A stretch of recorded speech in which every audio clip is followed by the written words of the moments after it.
BMS academy में आपका स्वागत है।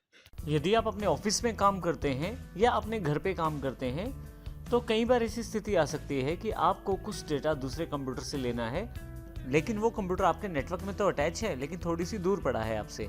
तो ऐसी सिचुएशन में आप रिमोट डेस्कटॉप कनेक्शन का प्रयोग कर सकते हैं, जिसमें आप बिना उठे ही दूसरे कंप्यूटर का डेस्कटॉप अपने पास खोल सकते हैं और उसके फीचर्स बिल्कुल ऐसे प्रयोग कर सकते हैं जैसे वो डेस्कटॉप आपके सामने खुला हुआ है। आइए जानकारी हम एक प्रैक्टिकल एग्जांपल से लेते हैं। जैसे कि मेरे पास मेरे ऑफिस में दो सिस्टम पड़े हुए हैं।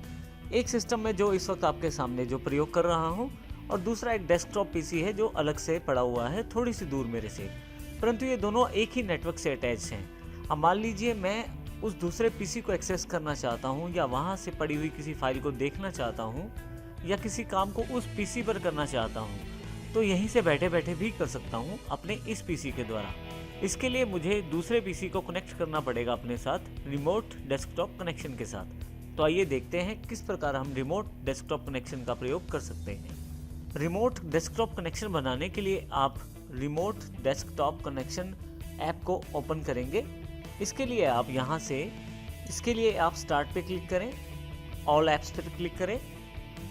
यहाँ से आपके पास WLA सेक्शन के अंतर्गत विंडोज एसेसरीज में रिमोट डेस्कटॉप कनेक्शन आपके पास यहाँ मिल जाएगा। अब यहाँ क्लिक कर दें इसे, आपके पास रिमोट डेस्कटॉप कनेक्शन का एक बॉक्स अवेलेबल हो जाएगा। मैं अभी इसे क्लोज कर देता हूँ। आसान तरीका इसको खोलने का है, आप यहाँ माइक्रोसॉफ्ट के सर्च टेक्स्ट बॉक्स या कोडाना से भी आप इसको ढूंढ सकते हैं। सिर्फ आप क्लिक करें यहाँ पे और उस ऐप का नाम लिखें। जैसे मेरी ऐप का नाम रिमोट डेस्कटॉप कनेक्शन है, तो जैसे ही मैं रिमोट लिखता हूँ यहाँ मेरे पास बेस्ट मैच में रिमोट डेस्कटॉप कनेक्शन अवेलेबल हो जाता है। मैं इसे यहाँ से क्लिक कर देता हूँ। अब आप यहाँ ध्यान से देखें तो आपके पास रिमोट डेस्कटॉप कनेक्शन का बॉक्स अवेलेबल हो गया है। यहाँ से मैं दूसरे कंप्यूटर से जुड़ सकता हूँ। जो दूसरा पीसी है वो डेस्कटॉप पीसी है और उसका नाम भी डेस्कटॉप ही है। तो आइए हम जानकारी लेते हैं किस प्रकार हम दूसरे पीसी से जुड़ सकते हैं। सबसे पहले रिमोट डेस्कटॉप कनेक्शन को अलाउ करने के लिए हमें कुछ सेटिंग्स की आवश्यकता रहती है। तो हम देखते हैं कि किस प्रकार उन कनेक्शंस या सेटिंग्स को हम कर सकते हैं। अभी थोड़ी देर पश्चात हम इस ऐप के द्वारा उस सिस्टम के साथ जुड़ेंगे जिसमें हम लोग ये कार्य करना चाहते हैं। मान लीजिए मैं विंडोज़ 10 या विंडोज़ 7 के किसी दूसरे पीसी से अपने आप को रिमोट डेस्कटॉप से जोड़ना चाहता हूं, तो पहले वहां ज़रूरी है आपको कनेक्शन बनाने के लिए अलाउ करे दूसरा पीसी। तो ये सेटिंग्स हमको दूसरे पीसी में करनी ज़रूरी है अगर हम रिमोट डेस्कटॉप कनेक्शन चलाना चाहते हैं।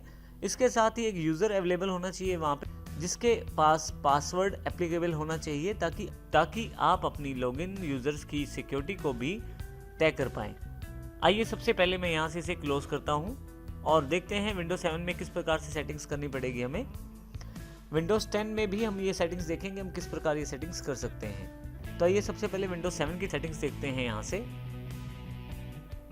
मेरे सामने मेरे ऑफिस वाला दूसरा कंप्यूटर है जो डेस्कटॉप पीसी है। इस पीसी को मैं अपने दूसरे पीसी से कंट्रोल करना चाहता हूं और प्रयोग करना चाहता हूं। तो सबसे पहले मुझे इसमें सेटिंग्स करनी पड़ेंगी। इस पीसी में मेरे पास विंडोज 7 का ऑपरेटिंग सिस्टम इंस्टॉल्ड है। सबसे पहले मैं माई कंप्यूटर पर राइट क्लिक करता हूं, प्रॉपर्टीज पे क्लिक कर देता हूं। यहाँ पे आपके पास काफ़ी सारे ऑप्शंस अवेलेबल हो जाएंगे, जैसे कि यहाँ पे कंप्यूटर नेम दिखाया जा रहा है डेस्कटॉप पीसी। यहाँ मेरे पास लेफ्ट हैंड साइड पे यदि आप देखें तो रिमोट सेटिंग्स का एक ऑप्शन है, मैं इसे क्लिक करूंगा। रिमोट सेटिंग्स में मुझे रिमोट वाली टैब को क्लिक करना है और allow remote assistant connection to this computer पे क्लिक करना है।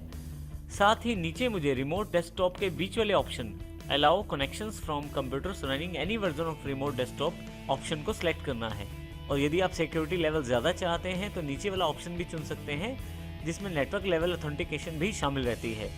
इसके अलावा यदि आप चाहते हैं कि रिमोट डेस्कटॉप कनेक्शन ना बने तो उसमें don't allow connection to this computer कर सकते हैं। परंतु क्योंकि इस कंप्यूटर को मैं दूसरे पीसी से प्रयोग करना चाहता हूं, तो अलाउ करके मैं ओके कर देता हूं यहाँ से, और यहाँ से इसे क्लोज कर देता हूँ। मेरे पास पहले से एक यूज़र है यहाँ पे डेस्कटॉप के नाम से ही। मेरे पास यहाँ पे ऑलरेडी एक यूज़र है जो पासवर्ड प्रोटेक्टेड है।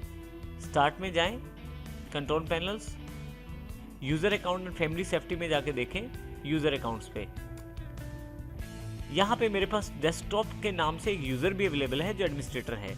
यहाँ ध्यान रखिएगा डेस्कटॉप पीसी ये तो मेरे कंप्यूटर का नाम है और डेस्कटॉप उस यूज़र का नाम है जो इसको प्रयोग कर रहा है।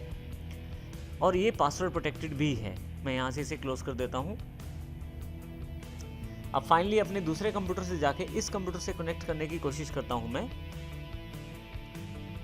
अब मैं यहाँ अपने मेन कंप्यूटर से उस रिमोट डेस्कटॉप पीसी को यूज़ करना चाहता हूँ, तो इसके लिए मुझे रिमोट डेस्कटॉप ऐप का प्रयोग करना है।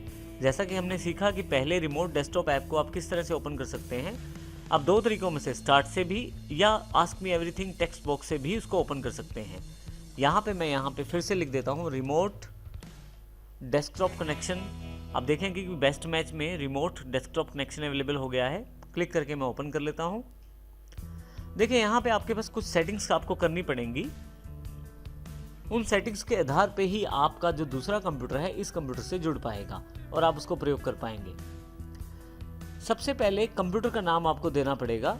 मेरे उस कंप्यूटर का नाम डेस्कटॉप पीसी है, जो कि मैंने आपको माई कंप्यूटर की सेटिंग्स में दिखाया है। और दूसरा जो नाम है वो यूज़र का यहाँ पे है डेस्कटॉप। इन सेटिंग्स को आप एडिट भी कर सकते हैं। उसके लिए शो ऑप्शंस पे क्लिक करें। आप देखेंगे कि आपके पास ये बॉक्स एक्सपेंड हो गया है और इसमें कुछ एक ऑप्शंस और अवेलेबल हो गए हैं। जैसे कंप्यूटर का नाम मैंने पहले बताया डेस्कटॉप पीसी है, यूज़र का नाम डेस्कटॉप है। ये दोनों मुझे देने ज़रूरी हैं क्योंकि मेरे उस कंप्यूटर पे केवल एक ही यूज़र है। परंतु यदि किसी और यूज़र के रूप में मैं दूसरे कंप्यूटर में लॉगिन करना चाहता हूं तो मुझे यहां से एडिट पे क्लिक करना पड़ेगा। मैंने यहां पहले ही डेस्कटॉप को सिलेक्ट कर लिया है और यहां पे मैं उस पासवर्ड को फिल कर दूंगा जो मेरे उस कंप्यूटर पे लॉगिन करने के लिए चाहिए। जो भी पासवर्ड है मैं यहाँ फिल कर देता हूँ और इसे ओके कर देता हूँ। इसके पश्चात बस मुझे कनेक्ट पे क्लिक करना है। मेरे पास एक वार्निंग मैसेज आ जाएगा जो ये जानकारी दे रहा है कि मेरा जो रिमोट कंप्यूटर है वेरीफाइड नहीं है। कोई बात नहीं, लेकिन ये कनेक्शन मेरा बनाएगा और उसको मैं प्रयोग भी कर सकता हूँ। ये केवल एक वार्निंग मैसेज है, तो यहाँ से मैं इसे यस कर देता हूँ। आप देखेंगे कि जो मेरा दूसरा डेस्कटॉप पीसी है वो मेरे पास अवेलेबल हो गया है। और अब इस डेस्कटॉप पीसी को मैं बिल्कुल इसी तरह से प्रयोग कर सकता हूँ जैसे उस सिस्टम के सामने बैठा हुआ हूँ। जैसे कि मैं पेंट ऐप को खोलना चाहता हूँ तो डबल क्लिक करके उसको प्रयोग कर सकता हूँ, कुछ भी ड्रॉ कर सकता हूँ, कुछ भी कलर फिल कर सकता हूँ, बिल्कुल वैसे ही जैसे उस पीसी के सामने मैं बैठा हूँ। और यदि मुझे फाइल नहीं चाहिए तो क्लोज करके मैं डोंट सेव भी कर सकता हूँ। इसके अतिरिक्त भी काफ़ी सारे कार्य मैं यहाँ से कर सकता हूँ। जैसे मैं माई कंप्यूटर पर जाकर किसी भी ड्राइव को एक्सेस कर सकता हूँ और इसी तरह से किसी भी लोकेशन पर मैं जा सकता हूँ। हालांकि आपके पास कुछ लिमिटेशंस रहती हैं रिमोट डेस्कटॉप में। जैसे कि आपके पास डीवीडी राइट करनी हो तो आपको अलग से परमिशंस की रिक्वायरमेंट रहती है, या कुछ ऐसी सेटिंग्स जो बाकी यूज़र अकाउंट्स को अफेक्ट कर सकती हैं उनकी भी रिस्ट्रिक्शन आपके पास यहाँ पे रहती हैं। परंतु मुख्य तौर पे आप सभी तरह का कार्य इस यूज़र अकाउंट से कर सकते हैं। आप यदि माउस को ऊपर लेके जाएं तो आप देखेंगे एक छोटी सी बार यहाँ अवेलेबल हो गई है जो आपको ये जानकारी देती है कि आप किसी दूसरे सिस्टम में लॉगिन हैं। मैं यहाँ से इसको मिनिमाइज़ भी कर सकता हूँ। जैसे ही मैं रिस्टोर डाउन करता हूँ इसको, आप देखेंगे कि ये जो बॉक्स है मेरे पास बिल्कुल अलग हो गया है। और अब मैं विंडोज़ 10 में काम करते हुए उस दूसरे सिस्टम पे क्या हो रहा है, अब यहाँ पे मैं विंडोज़ 10 में काम करते हुए दूसरे पीसी पे आसानी से जा सकता हूँ और वहाँ भी काम कर सकता हूँ। आप देखें यहाँ क्लिक करके कुछ भी मैं यहाँ से कर सकता हूँ। और यदि आप इसको मिनिमाइज़ करना चाहते हैं तो यहाँ से मिनिमाइज़ कर सकते हैं। ये छोटा सा रिमोट डेस्कटॉप का जो आइकॉन है वो नीचे आ गया है, जो आपको जानकारी देता है कि आप अभी दूसरे कंप्यूटर में रिमोटली कनेक्टेड हैं। दोबारा क्लिक करके इसको मैं ओपन कर लेता हूँ। अब आप देखेंगे कि इसकी विंडो छोटी है, परंतु यदि मैं इस विंडो को फिर से फुल स्क्रीन में चाहता हूँ तो यहाँ ऊपर से टाइटल बार को सिलेक्ट करें और ऊपर की तरफ लगा दें, ऊपर वाले सिरे की तरफ विंडोज़ 10 में लगा दें। आप देखेंगे फुल स्क्रीन पे फिर से आ गया है।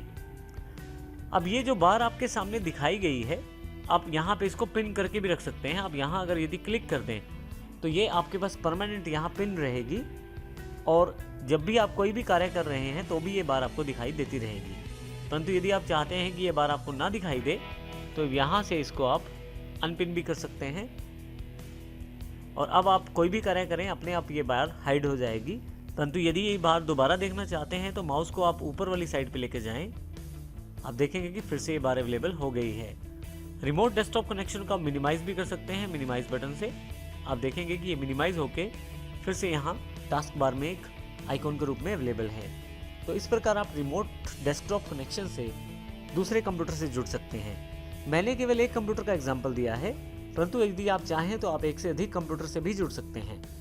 इसका सबसे बड़ा लाभ यह है कि आप बिना उठे, बिना कहीं गए दूसरे कंप्यूटर की स्क्रीन को अपने कंप्यूटर पर ला सकते हैं और प्रयोग कर सकते हैं। इस प्रकार आप रिमोट सेटिंग्स का प्रयोग करते हुए रिमोट डेस्कटॉप कनेक्शन का प्रयोग कर सकते हैं।